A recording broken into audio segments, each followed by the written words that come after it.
ಅರಿಯದೆ ಕಂಗೆಟ್ಟಿರುವ ಓ ನನ್ನ ಮಕ್ಕಳೇ, ಹೇಳಿರಿ ಎದ್ದೇಳಿರಿ, ಸದ್ದೈರ್ಯವನ್ನು ತಾಳಿ.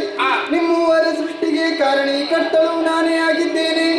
ಹೋದ ಕಲ್ಪದಲ್ಲಿ ಲಯಗೊಂಡಂತಹ ಪ್ರಪಂಚವನ್ನು ಪುನರಪಿ ಸೃಷ್ಟಿಸಿ ಪಾಲಿಸಿ ಲಯಗೊಳಿಸುವರೆ ನಿಮ್ಮೂವರ ಜನನ ಮಕ್ಕಳೇ.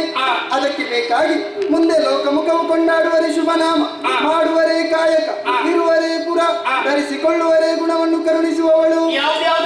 ಗೌರವರ್ಣದಿಂದ ಶೋಭಿಸುತ್ತಿರುವವ ನೀನೇ ಬ್ರಹ್ಮ.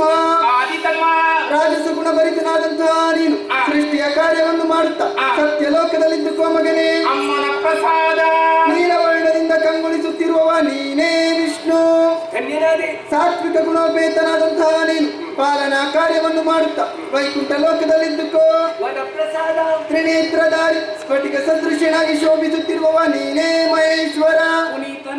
ತಾಮಸ ಗುಣೋಪೇತನಾದಂತಹ ನೀನು ಲಯದ ಕಾರ್ಯವನ್ನು ಮಾಡುತ್ತಾ ಕೈಲಾಸ ಲೋಕದಲ್ಲಿದ್ದುಕೋ. ನಾನಿತ್ತಂತಹ ಕಾರ್ಯವನ್ನು ಭಕ್ತಿಯಿಂದ ಮಾಡುತ್ತಾ ಬಂದಲ್ಲಿ ಶುಭದಾಯಕಳಾಗುತ್ತೇನೆ. ಕಷ್ಟ ಬಂದ್ರೆ ನಾವೇನು ಮಾಡಬಹುದು?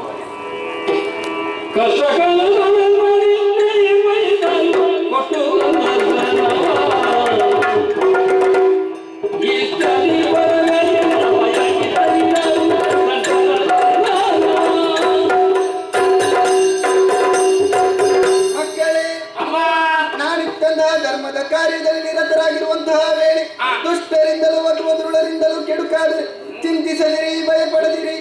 ಏಕೋಭಾವದಿಂದ ನನ್ನನ್ನೇ ಧ್ಯಾನಿಸಿದಿರಿ ಎಂದಾದರೆ ಪ್ರತ್ಯಕ್ಷಳಾಗಿಯೋ ಅಥವಾ ಪರೋಕ್ಷಳಾಗಿಯೋ ಬಂದು ನಿಮ್ಮ ಬದುಕಿ ಬಂದಂತಹ ಕಷ್ಟವನ್ನು ದೂರೀಕರಿಸುತ್ತೇನೆ. ನಾನೀಗ ಅಂತರ್ಧಾನಳಾಗುತ್ತೇನೆ.